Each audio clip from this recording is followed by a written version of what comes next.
Sir आज की date की बात करें ना तो बहुत सारी ऐसी डिफरेंट हॉट स्किल्स आ गई हैं जो शायद 5 साल पहले नहीं थी। जनरली हमें हर चीज अपने बेसिस पे करनी चाहिए। कोई बहुत ज्यादा बढ़िया डेटा एनालिसिस में हो सकता है, कोई बहुत ज्यादा बढ़िया फ्रंट एंड इंजीनियर हो सकता है। बहुत ज्यादा पैसों के पीछे मत भागो, अपनी स्किल देखो। एंड जैसे कि पारिक ने कहा कि पहले बहुत ज़्यादा डिफरेंस था यूएसए की सैलरी में, इंडिया की सैलरी में।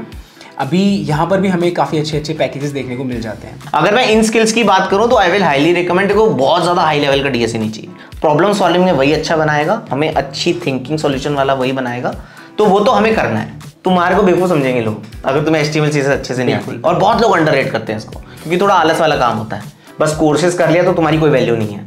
प्रोजेक्ट्स बनाओ एंड उसमें कुछ यूनिकनेस होनी चाहिए। जब तुम रिज्यूमे पे डालो, एक लाइन डालोगे, this I have made and this is a unique feature in the app, वो लिंक पे जाए, पहला इंप्रेशन देके और उसको पता लग जाए बंदे ने फोड़ रखा है।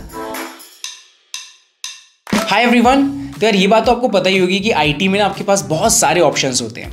Data analyst, front end developer, backend developer, काफ़ी सारे रोल्स हैं। Within the same role भी बहुत सारी टेक्नोलॉजीज हैं सीखने के लिए।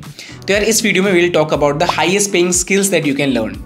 We'll also give you a crisp roadmap that you can follow और एक डिटेल कंपैरिजन करेंगे इन सारे रोल्स में कि what are the salaries for freshers, average salaries क्या होती हैं, what are their demands in the market, and at the end it is up to you कि आपको चूज क्या करना है। बट आपको एक डिटेल्ड कंपैरिजन मिल जाएगा, एक क्रिस्प रोड मैप मिल जाएगा। So watch the video till the end. और आज मेरे साथ पारिक हैं। पारिक ने भी अपना चैनल स्टार्ट किया है, सो उनका लिंक मैंने डिस्क्रिप्शन में दे दिया, you can go and check it out. Before starting the video hit the like button and let's get started.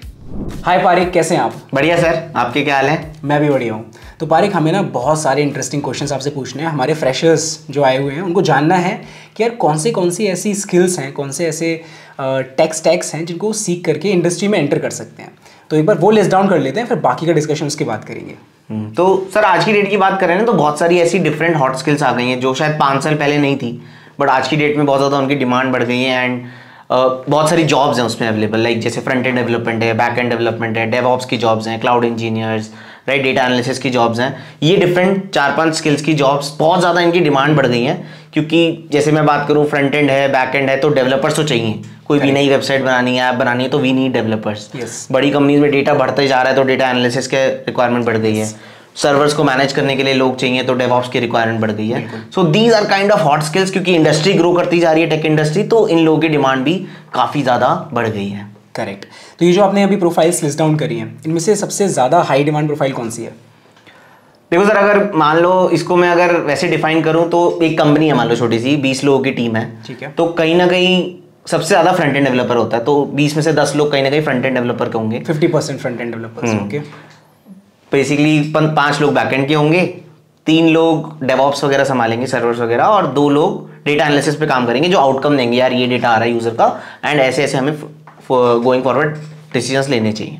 तो सबसे ज्यादा फ्रंट एंड में क्यों है? क्योंकि देखो डिवाइसेस जो हम यूज कर रहे हैं, ऐप बना रहे हैं, वेबसाइट बना रहे हैं, लैपटॉप में एक ऐप होती है अलग से, टीवी पर ऐप यूज कर रहे हैं, तो फ्रंट एंड डेवलपर्स बहुत ज्यादा चाहिए। करेक्ट। डेटा कॉमन है उनका तो वो बैकएंड पर होता है, एपीआई सेम यूज हो रही है प्लेटफॉर्म पे, बिल्कुल, तो बैकएंड कॉमन है। सर्वर्स अगेन कॉमन चीज है, तो बैकएंड का जितना कोड लिख रहे हैं उससे थोड़ा सा कम हमें सर्वर संभालने वाले लोग चाहिए, because those are need for scaling things, those are need to manage the servers and all.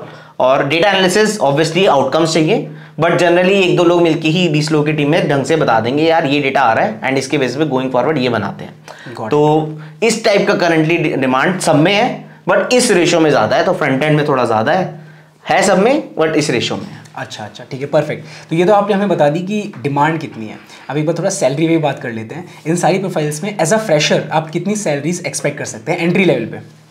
देखो सर, सैलरी पहली बात तो मैं एक रिकमेंड करूंगा, है सबकी थोड़ी सी डिफरेंट, बट जनरली हमें हर चीज अपने बेसिस पे करनी चाहिए। कोई बहुत ज्यादा बढ़िया डेटा एनालिसिस में हो सकता है, कोई बहुत ज्यादा बढ़िया फ्रंट एंड इंजीनियर हो सकता है। बहुत ज्यादा पैसों के पीछे मत भागो, अपनी स्किल देखो। तो क्योंकि 5 साल बाद ना सर ऑलमोस्ट सब में सिमिलर सैलरी हो जाती है। बिल्कुल। शुरू में किसी में थोड़ी सी ज्यादा है, किसी में थोड़ी कम है, बट अगर आप किसी चीज में अच्छे हो तो 5 साल बाद अगर आप अच्छे हो जाओगे तो कहीं ना कहीं, जैसे हम बात करते हैं ना यूएस में करोड़ों के पैकेजेस हैं, इंडिया में भी बहुत बढ़िया सैलरीज मिल रही है। तो कहीं ना कहीं इंडिया में भी टॉप लेवल सैलरीज पे आप आ जाओगे किसी भी स्किल में अगर आप अच्छे से फोड़ते हो। करेक्ट। अगर मैं एज अ फ्रेशर बात करूं तो फ्रंट एंड और बैक एंड में 1 लाख प्लस पर मंथ की जॉब जनरली एवरेज मानी जाती है, मिल जाती है स्टार्टअप्स में, बड़ी कंपनीज में, राइट। ऑब्वियसली किसी को 15 लाख का पैकेज मिल सकता है, 20 लाख का मिल सकता है, वो थोड़ा कंपनी टू कंपनी है, but generally 1 lakh per month मिल जाता है। अब मैं डेवऑप्स की बात करूं तो बेसिकली 8 से 10 लाख रुपए साल का मिल सकता है, मतलब 80 के आसपास। हाँ, 80,000 पर मंथ के आसपास स्टार्टिंग सैलरीज है। बिल्कुल, डेटा एनालिसिस बात करूँ तो 6 से 10 लाख के आसपास होता है, राइट। ऑब्वियसली कोई कंपनी 15 लाख भी दे देगी डेटा एनालिसिस को, बट वो कम होंगी, जनरली एवरेज इस टाइप का है, but these are starting salaries. अगर आप अच्छा करते हो तो मैं बार बार बोल रहा हूँ बहुत अच्छी सैलरीज तक पहुंच सकते हो। फिर आपने कोई भी फील्ड इसमें से सेलेक्ट किया हो, कोई सी भी आपने स्ट्रीम सेलेक्ट करी हो, like you can reach to that mark जहाँ पर आपकी जो सैलरीज हैं वो एट पीक पहुंच जाएंगी। एंड जैसे कि पारिक ने कहा कि पहले बहुत ज़्यादा डिफरेंस था यूएसए की सैलरी में इंडिया की सैलरी में, अभी यहाँ पर भी हमें काफ़ी अच्छे अच्छे पैकेजेस देखने को मिल जाते हैं। बिल्कुल। तो यार वीडियो में आगे बढ़ने से पहले आप लोगों के लिए एक इन्फॉर्मेशन है फ्रॉम Cryo.do। Cryo.do एक एक्सपीरियंस बेस्ड लर्निंग प्लेटफॉर्म है जहाँ पर आप लोग इंडस्ट्री लेवल प्रोजेक्ट्स पे काम करते करते लर्निंग कर सकते हैं। यहाँ पर आपका एक फेलोशिप प्रोग्राम होता है जिसमें आपके बिल्कुल बेसिक से जीरो लेवल से चीज़ें कवर होती हैं। सबसे पहले प्रोग्रामिंग लैंग्वेज फंडामेंटल्स, उसके बाद डेटा स्ट्रक्चर्स एंड एल्गोरिथम, वो भी बिल्कुल डिटेल में कवर होंगे। देन आपका आता है डेवलपर्स फंडामेंटल, उसके बाद फिर आप लोग प्रोजेक्ट्स बनाते हैं, रियल वर्ल्ड प्रोजेक्ट्स बनाते हैं, एंड एट द एंड यहाँ पर आपके मॉक इंटरव्यूज होते हैं, रिज्यूमे बिल्डिंग होती है and placements. So it is a placement guarantee programme जहाँ पर आप लोग की प्लेसमेंट गारंटी ली जाती है, और जो एवरेज पैकेज है यहाँ पर that is 11 LPA and up to 40 LPA यहाँ पर पैकेजेस जाते हैं। तो ये दो लोगों के लिए बहुत अच्छा प्रोग्राम है, एक तो वो जो स्विच देख रहे हैं या फिर अपना सैलरी हाइक देख रहे हैं, एंड सेकेंड जो लोग अपना नॉन IT से IT फील्ड में आना चाहते हैं। तो यार 2-3 चीज़ें मैं आपको बता देता हूँ। फर्स्ट ऑफ ऑल यहाँ पर आप लोग को प्रॉपर डाउट सपोर्ट मिल जाएगा। सेकंड, यहाँ पर आपके वेबिनार्स होंगी इंडस्ट्री एक्सपर्ट्स के थ्रू। और तीसरी चीज़, यहाँ पर आपको 1-on-1 मेंटोरशिप मिल जाएगी, अगेन जो लोग इंडस्ट्री में काम कर रहे हैं, बहुत अच्छी अच्छी कंपनीज में काम कर रहे हैं उनके थ्रू। तो काफ़ी अच्छा प्रोग्राम है, लिंक डिस्क्रिप्शन में है फ्री क्लास का, definitely you can register and check it out. ठीक है, अब हम लोग वीडियो में आगे बढ़ते हैं। ठीक है पारिक, बाकी आपने सब कुछ मेंशन कर दिया, DSA की बात नहीं आई है अभी तक, तो क्या DSA इंपॉर्टेंट नहीं है? नहीं सर, DSA तो बेस है सबका, सबको अपनी लाइफ में वन टाइम करना चाहिए। अगर मैं इन स्किल्स की बात करूं तो आई विल हाईली रिकमेंड को, बहुत ज्यादा हाई लेवल का DSA नहीं चाहिए, वो जो कॉम्पिटिटिव का चाहिए होता है उतने लेवल का DSA नहीं चाहिए। बट हाँ, लिंक लिस्ट के क्वेश्चन, टैग्स के क्वेश्चन, एरेज के क्वेश्चन, ये तो सबको 200-250 क्वेश्चन तो सबको करने ही है। तो बट ये वन टाइम होता है, 4-5 महीने लगा के, 5-6 महीने लगा के अच्छे से सॉल्व कर लिया, हमारा बेस सेटअप हो गया, हमें टाइम और स्पेस वाइज सोचना आ गया, तो हम अब अच्छे डिसीजन ले सकते हैं। हम फ्रंट एंड डेवलपमेंट में कुछ बना रहे हैं, वहाँ हम मैप्स वगैरह यूज करेंगे तो हम अच्छे से कोड लिखेंगे, बैकएंड में भी अच्छे से कोड लिखेंगे, राइट। तो वो चीज़ अपने को समझनी पड़ेगी। DSA हमारा बेस है, प्रॉब्लम सॉल्विंग में वही अच्छा बनाएगा, हमें अच्छी थिंकिंग सॉल्यूशन वाला वही बनाएगा, तो वो तो हमें करना है। हर किसी के pre request I will say कि DSA तो कर लो। ठीक है, दैट आई विल से। वैसे DSA रिक्वायर्ड क्यों होता है? क्योंकि कंपनीज में हम लोग जब जाके काम स्टार्ट करते हैं तो हमें DSA यूज़ तो करते नहीं है कभी डेली लाइफ में कि यार हम लोग ग्राफ के क्वेश्चंस बैठ के सॉल्व कर रहे हैं या ट्री के क्वेश्चन सॉल्व कर रहे हैं। So why do we need DSA? देखो सर, बेसिकली क्या होता है ना, वहाँ आपको मिलेगा कि वेबसाइट का ये पेज बना दे या बेसिकली ये फीचर बना दो। हाँ। अब वहाँ आपको ये कोई नहीं सिखाएगा यार यहाँ पर ना ये मैप यूज करियो, यहाँ पर ये एरेज यूज करना है तेरे को, वो एक्सपेक्टेड होता है। हाँ। तो इसलिए DSA करना जरूरी है कि वो जाके तुम्हें ये नहीं सिखा सकता यार यहाँ एरे यूज करना है, क्यों करना है, वो एक्सपेक्टेड है। करेक्ट। इसलिए DSA करना हमें पहले जरूरी है कि हम वो थॉट प्रोसेस आ जाए कि कौन सा एल्गोरिथम, कौन सा डेटा स्ट्रक्चर हमें अच्छे से यूज करना आता है। अब फ्रंट एंड की बात करूँ, हैश मैप सबसे ज्यादा यूज होता है। हाँ। अब तुम्हें वो बोले तुम तो यार मैप ही नहीं आता, तो क्या बोलेगा वो, तो भाई क्या किस फील्ड में आ गया है, राइट। तो आपने बताया कि यार ये दो फील्ड बहुत ज़्यादा डिमांड में है, फ्रंट एंड और बैक एंड, राइट। तो एक बार ना इनका कंसाइज सा हम लोग रोड मैप डिस्कस कर लेते हैं। Sure. मान लो कोई फ्रेशर है जिसने कभी कुछ कोडिंग वगैरह नहीं करी है, बेसिक अपना प्रोग्रामिंग लैंग्वेज कर रखी है, DSA कर रखा है, and he wants to start with front end development, तो उसको कैसे स्टार्ट करना चाहिए? इसके बाद फिर बैक एंड की बात करेंगे, पहले फ्रंट एंड देख लेते हैं। देखो सर, आई थिंक आपने अच्छा पॉइंट क्लियर करा कि DSA कर रखा है, ठीक है, वो तो कर लेना, उसके बिना मत आना, ठीक है। अब मैं ये कह रहा हूँ नॉर्मल करके आना, बहुत ज्यादा हाई लेवल कॉम्पिटिटिव करने की जरूरत नहीं है, बट नॉर्मल हमने 200 प्रॉब्लम्स बना ली, दैट इज गुड इनफ, है ना। अब देखो फ्रंट एंड डेवलपर का रोड मैप हमेशा HTML CSS से स्टार्ट होगा, बेस है, उसको अंडररेट मत करना, क्योंकि HTML CSS जैसे DSA का बेस है ना, एरेज, फंक्शंस, लूप्स, ये भाई फ्रंट एंड डेवलपमेंट का बेस है। HTML CSS आई नो बहुत सारे चैट GPT के बारे में बात हो रही है, बहुत चीजें हो रही हैं, बट समझोगे तो तुम ही ना, तुम्हें वो डिव नहीं पता, तुम्हें वो मार्जिन नहीं पता, तुम्हारे को बेवकूफ समझेंगे लोग अगर तुम्हें HTML CSS अच्छे से नहीं आती। और बहुत लोग अंडररेट करते हैं इसको, क्योंकि थोड़ा आलस वाला काम होता है। आलस वाला काम है, कुछ बहुत ज्यादा वो नहीं कर रहे हो कि लॉजिक बिल्डिंग कर रहे हो उसमें, राइट। बट अंडरस्टैंडिंग तो होनी चाहिए ना। बिल्कुल। एंड मैं यही रिकमेंड करूंगा, देखो जनरली लोग बोलते हैं यार बहुत आलस वाला काम है, हम अच्छे से सीखते भी नहीं है।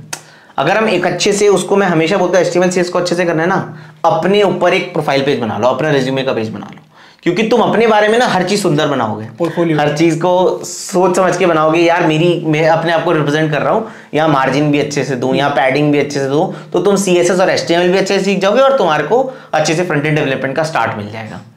राइट, तो सबसे पहले तो HTML CSS ही करना है। उसके बाद जो एक जावास्क्रिप्ट स्किल है वो तो मदर है। राइट, जावास्क्रिप्ट अगर तुम्हें आता है आज की डेट में तो तुम बाप हो, मतलब अगर अच्छे से आता है तो आई थिंक जावास्क्रिप्ट सबसे इंपॉर्टेंट है in terms of front end. उसके अंदर प्रोमिसेस टाइप की चीजें, एजेक्स रिक्वेस्ट, ये सब अच्छे से मारना सीखो। उससे तुम्हें बहुत क्लैरिटी होगी कि बैकएंड से डेटा कैसे आता है, हम कैसे पॉपुलेट करते हैं, क्लिक करने पे क्या होता है। राइट, ये बहुत सही क्लैरिटी होती है क्योंकि इसके बिना तो कुछ नहीं है। अंडरस्टूड। अच्छा, यहाँ पर ना एक मेरी तरफ से एक क्वेश्चन है। जब मैं स्टूडेंट से इंटरेक्ट करता हूँ ना तो उनका एक क्वेश्चन रहता है, डीएसए हम लोग किस प्रोग्रामिंग लैंग्वेज में करें? जैसे मान लो कि बंदा फ्रंट एंड है, किसी का एम फ्रंट एंड सीखना चाहता है, आपने बताया जावास्क्रिप्ट सीखनी है, तो क्या वो डीएसए जावास्क्रिप्ट में कर सकता है ताकि उसको मल्टीपल लैंग्वेजेस ना सीखनी पड़े? देखो सर, एक है, अब बेसिकली जनरली क्या होता है ना, डीएसए कर सकता है वो जावास्क्रिप्ट में, बट डेटा स्ट्रक्चर्स की ना कम्युनिटी C++, जावा, पाइथन में बहुत ज्यादा स्ट्रांग है। राइट, अब वो जावास्क्रिप्ट में ना उसको कोई इशू आ रहा होगा ना, तो एरर इशू फेस करेगा तो उसको मुश्किल होगा रिजॉल्व करना, नहीं मिलेगा दूसरा कि भाई मदद कर दे कोई आकर के। This was the reason why I went with C++, कि हमारे कॉलेज में, वैसे हम पारिक और मैं सेम कॉलेज से हैं, तो हमारे कॉलेज में ना C++ सारे सीनियर्स करते थे, तो कहीं भी स्टक हो जाओ किसी भी सीनियर को पकड़ लो, मदद मिल जाती थी, क्योंकि बहुत जरूरी होता है डीएसए में, क्योंकि आप स्टक होंगे ही होंगे। बिल्कुल बिल्कुल, राइट। तो और दूसरी चीज़ कि भाई यहाँ पर आप जावास्क्रिप्ट सीखने वाले हो, दैट्स फाइन, एक लैंग्वेज आप सीख लोगे ना, दूसरी लैंग्वेज में ट्रांजिशन करने में टाइम नहीं लगता रहता। बिल्कुल बिल्कुल। So you can go ahead with C++ और जावा।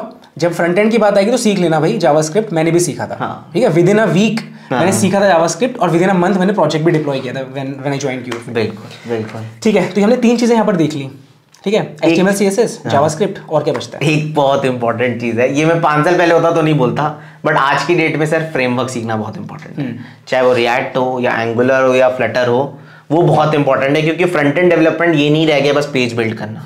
अब तुम्हारी वेबसाइट पे बहुत सारे ना कंपोनेंट्स आ गए हैं। मान लो तुम एक सोशल मीडिया बना रहे हो, वहाँ लाइक का कॉमन कंपोनेंट है जो बहुत जगह यूज हो पा रहा है, पोस्ट पे भी, कमेंट पे भी, तो एक ही चीज 10 जगह यूज हो पा रही है, रीयूजेबल। बिल्कुल, ऐसा कोड लिखना करना पड़ता है अब हमें कंपनीज में, क्योंकि फालतू का कोड तो किसी को नहीं लिखना है, एक छोटा कोड लिखो 10 जगह यूज हो पा रहा है, ऐसा कोड चाहते हैं लोग। और चीजें तेज भी चले, तो उसमें एक स्टेट मैनेजमेंट करके चीज होती है कि मैं लाइक कर रहा हूं तो इसी में चेंज हो रहा है, ये नहीं पूरा पेज रीरेंडर हो रहा है। अगर तुम केवल HTML से जावास्क्रिप्ट करोगे तो पूरा पेज रीरेंडर कर दोगे। फ्रेमवर्क का ये फायदा है ना, तेज चलाता है और बेसिकली 10 जगह रीयूज हो जाता है। तो इसीलिए एक कोई फ्रेमवर्क, अब बहुत से लोग बोलेंगे कौन सा करूं, रिएक्ट करूं, एंगुलर करूं या फ्लटर करूं, भी बहुत रहती है, कौन सा फ्रेमवर्क सेलेक्ट करें। सर देखो, कोई ज्यादा दिमाग नहीं है, ज्यादा सोचना पड़ रहा है तो रिएक्ट कर लो, सबसे ज्यादा डिमांड थोड़ी सी उसकी ज्यादा है, वरना कोई सा भी कर लो। एक जैसे लैंग्वेज की बात करी ना आपने, एक लैंग्वेज से दूसरी लैंग्वेज शिफ्ट करना आसान है, वही फ्रेमवर्क की बात है। तुम्हें एंगुलर आता है, दूसरी कंपनी बहुत ज्यादा नहीं बोलेगी कि रिएक्ट ही आता, तू आजा, एक हफ्ते में रिएक्ट सीख लियो और कंट्रीब्यूट करना शुरू कर दियो। बिल्कुल बिल्कुल, तो वो टेंशन नहीं है, फ्रेमवर्क की टेंशन मत लेना, बट फ्रेमवर्क करना बहुत जरूरी है आज की डेट में। और उसमें 2 चीजें बहुत ऐसे सीखो, रीयूजेबल कंपोनेंट्स और state management. This will make you a front end developer and completely job ready, जो बहुत ज्यादा डिमांड हो गई है आजकल। जैसे मैंने कहा ना, डिवाइसेस की जरूरत है, चाहे ऐप बनानी हो चाहे टीवी पे बनानी हो, ये ही चीजें चाहिए मोस्टली में। अंडरस्टूड, ठीक है। अब प्रोजेक्ट्स की बात भी कर लेते हैं। कई लोग कोर्सेज कर लेते हैं, ठीक है, कोर्सेज करने के बाद आराम से वीडियो देखते रहेंगे कोर्सेज की, उसके बाद भूल जाएंगे क्या किया। तो प्रोजेक्ट्स की बहुत इंपॉर्टेंस होती है, और स्टूडेंट्स कंफ्यूज होते हैं कि प्रोजेक्ट्स बनाएं क्या, क्योंकि उनको रिकमेंडेशन दी जाती है क्लोज बनाने की, और क्लोज तो फिर आपको हर रिज्यूमे में दिख जाएगा क्लोन बना रखा है। बिल्कुल, तो आप थोड़ा प्रोजेक्ट्स का आइडिया दीजिए। एक तो बात ये है ही, मतलब अगर तुम डेवलपर हो एंड बस कोर्सेज कर लिया तो तुम्हारी कोई वैल्यू नहीं है।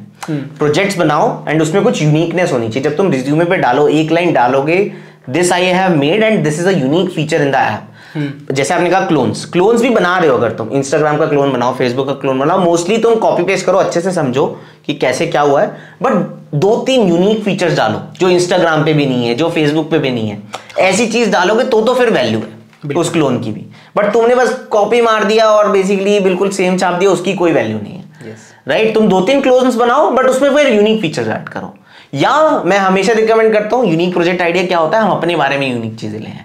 हाँ, राइट, अब तो यूनिक हुई बस अपने बारे में जो तुम डालोगे वो यूनिक हो, अपना पर्सनल पोर्टफोलियो बना लो। कि मान लो एजुकेशन है, एक्सपीरियंसेस है, मैंने बोला था ना, अपनी एजुकेशन के बारे में मेरी मार्कशीट्स वहीं दिख जाती हैं। मेरा एक्सपीरियंस किसी को देखना है, Amazon के बारे में मैंने एक डिटेल एक्सपीरियंस डाला हुआ है, वो जाके तुम अच्छे से अपने Amazon का एक्सपीरियंस बता सकते हो। जो भी तुम कर रहे हो अपनी लाइफ में वो पर्सनल पोर्टफोलियो में ऐड करते रहो। आपका यूट्यूब चैनल है, आप यूट्यूब चैनल को अच्छे से अपनी वेबसाइट पे दिखाओ कि ये मेरी वीडियोस हैं, किसी को डीएसए पे जाना है तो यहाँ जाओ, बिकॉज तुम अपने बारे में बात कर रहे हो, वो तो तुम्हारा कोई नहीं छाप पाएगा। तो या तो ये कर लो कुछ यूनिक प्रोजेक्ट आइडिया, या बेसिकली क्लोन्स बनाओ बट 2-3 यूनिक फीचर्स कर लो, बट बनाना जरूरी है प्रोजेक्ट। और जब रिज्यूमे पे डालो तो लिंक डालो, एग्जैक्टली मतलब अपने इंटरव्यूअर के लिए जो भी आपका प्रोजेक्ट देखना चाहता है उसके लिए आसान कर दो बिल्कुल अपना प्रोजेक्ट को देखना। बिल्कुल। सो उसके लिए डिप्लॉयमेंट चाहिए होगी, डिप्लॉय करना बहुत जरूरी है, चाहे AWS से करो, चाहे Azure से करो, चाहे आजकल ये Heroku आ गया है, GitHub आ गया है, GCP पे करो, बिल्कुल GCP पे करो, तो किसी में भी करो बट डिप्लॉय जरूर करो। तो क्योंकि जब तुम लिंक्डइन पे किसी को पिंग करोगे ना तो वो लिंक भेजते हो उसको, उस लिंक से उसको पूरा आइडिया लग जाना चाहिए, क्योंकि उसके पास पूरा टाइम नहीं है तुम्हारे लिए, वो लिंक पे जाए, पहला इंप्रेशन देके और उसको पता लग जाए बंदे ने फोटो रखा है, तो वो लिंक जरूरी है। तुम ये डाल दो 4 लाइनें मैंने ये कर रखा है और कोई लिंक नहीं है, वो ट्रस्ट वाला फैक्टर नहीं होता। तो जैसे सर वो कॉम्पिटिटिव प्रोफाइल्स होती है ना कि मैं कोड शेफ पे 5 स्टार हूँ या बेसिकली कोड फोर्सेस पे मास्टर हूँ, बेसिकली उसी से पता लग जाता है बंदा फोटो है। हाँ। ऐसी तुम्हारा यहाँ पर डेवलपर में लिंक होता है, करेक्ट, राइट। तो ये बहुत इंपॉर्टेंट है, अपना जो भी प्रोजेक्ट बनाओ उसको डिप्लॉय करो, चाहे वो ऐप हो तो प्ले स्टोर पे डालो, अगर वो वेबसाइट है तो वो लिंक बनाओ डिप्लॉय करके। ऑसम ठीक है। तो हमने फ्रंट एंड का देख लिया किस तरीके से करना है, फ्रंट एंड कैसे अप्रोच करना है, प्रोजेक्ट कैसे बनाने हैं। बैक एंड के बारे में हम शुरुआत करते हैं। तो बैक एंड क्या कोई डायरेक्टली स्टार्ट कर सकता है मतलब without doing front end? Sir I will not recommend it's, because थोड़ा HTML CSS जावास्क्रिप्ट तो अच्छे से समझो, भले ही फ्रेमवर्क ना किया हो लेकिन ये हाँ बेसिक समझो। क्योंकि क्या होता है ना, जब सामने वाला मांगेगा तुमसे API में डेटा तो तुम्हें समझ में नहीं आएगा वो क्यों चाहिए। हाँ। जब तुम्हारा बेस स्ट्रांग नहीं है तो वो डेटा मांगे, तुम्हें ढंग से क्लैरिटी हो, अच्छा ये कैसे जाके वापस भेजते हैं, वहां कैसे पॉपुलेट होता है, तो HTML CSS जावास्क्रिप्ट तो कर लेना चाहिए। क्योंकि आज की डेट में तुम बैकएंड भी करोगे तो Node.js में ज्यादातर कर रहे हो, राइट, तो वहां पर जावास्क्रिप्ट आनी चाहिए, वरना उसके Node.js समझ में नहीं आएगा। हाँ। तो HTML CSS जावास्क्रिप्ट तो सर कर लेना चाहिए। उसके बाद बैकएंड में तुम्हें CRUD ऑपरेशंस लाइक क्रिएट करना, राइट, अपडेट करना, डिलीट करना, ये बेसिक चीजें।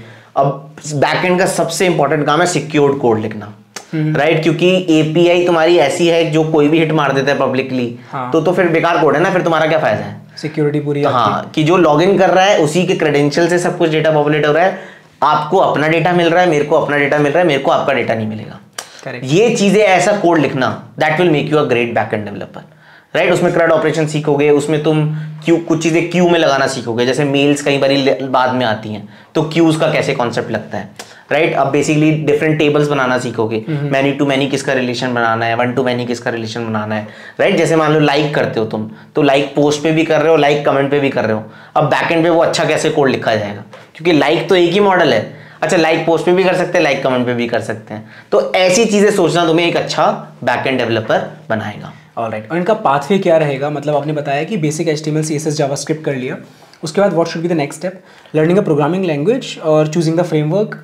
Ideally choosing the framework. अब वो Node.js चुनो या रूबी ऑन रेल्स चुनो या Django विद पाइथन चुनो, हर एक में हमें CRUD ऑपरेशन सबसे पहले सीखने हैं। बेसिकली हमने यूजर बनाना सीखा, पोस्ट बनाना सीखा, कमेंट्स बनाना सीखा। तो जैसे जैसे आपकी प्रोजेक्ट की रिक्वायरमेंट है उसके हिसाब से अपनी APIs बनाना शुरू करोगे, कि हमने यूजर्स को क्रिएट कर लिया, हमने पोस्ट को क्रिएट कर लिया, हम पोस्ट को डिलीट भी कर पा रहे हैं, ये सब आप डिफरेंट ऑपरेशंस बनाओगे।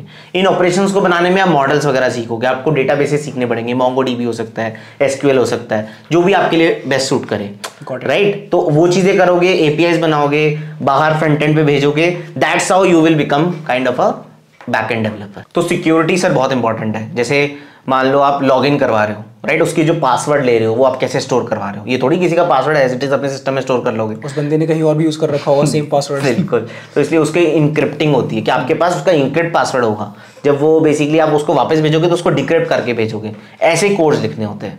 ये चीजें आपको समझनी पड़ेंगी, ये यूजर का डेटा तुम किसी इधर उधर तो लीक नहीं कर रहे हो, ऐसी चीजें सीखना बहुत इंपॉर्टेंट है बैकएंड में, राइट। अंडरस्टूड।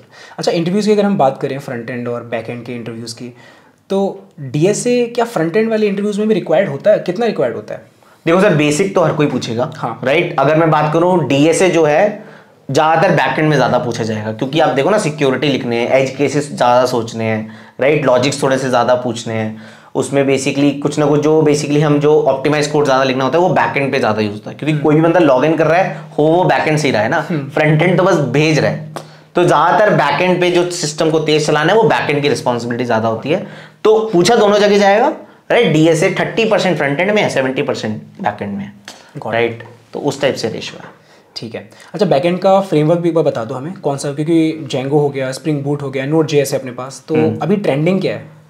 देखो सर, आज की डेट की बात करें तो नोड जेएस या एक्सप्रेस जेएस कहते हैं काफी लोग, तो बेसिकली ये बहुत ज्यादा पॉपुलर है क्योंकि नए स्टार्टअप्स हो गए, कुछ भी हो गए ना, वो नोड जेएस ज्यादा यूज कर रहे हैं क्योंकि उसने चैट सपोर्ट दे दिया है, बहुत सारी चीजें वो आसान कर देता है। अच्छा। जेंगो विद पाइथन भी बढ़िया है, रूबी ऑन रेल्स भी बढ़िया है, राइट। स्प्रिंग बूट भी बढ़िया है। वो कंपनी टू कंपनी है, जैसे जो पुरानी कंपनीज है वो स्प्रिंग बूट पे ज्यादा चल रही हैं, राइट। जो बेसिकली 2010 के बाद स्टार्टअप ज्यादा आए थे तो जेंगो विद पाइथन पे ज्यादा थे।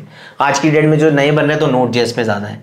तो सारे फ्रेमवर्क्स बढ़िया हैं, जिस कंपनी में जाओगे वो कोई भी ये बहुत ज्यादा नहीं देखेगा इसने कौन से फ्रेमवर्क में काम करा हुआ है, राइट। तो वो इंटरव्यू लेगा, तुम्हारे को चेक करेगा, और एक फ्रेमवर्क से दूसरे फ्रेमवर्क में सर जाना बहुत मुश्किल नहीं होता है बिकॉज कॉन्सेप्ट्स वही है, क्रड ऑपरेशन सीखने हैं, क्यूज की बातें करनी है, तो काम सेम है। एक फ्रेमवर्क वो करता है, दूसरा फ्रेमवर्क भी वही करता है, तो ज्यादा दिमाग नहीं लगाना चाहिए। अगर कुछ नहीं आ रहा तो नोड जेएस यूज कर लो, वरना जैसा तुम्हारी कंपनी डिमांड कर रही है वैसा कर लो। ऑलराइट।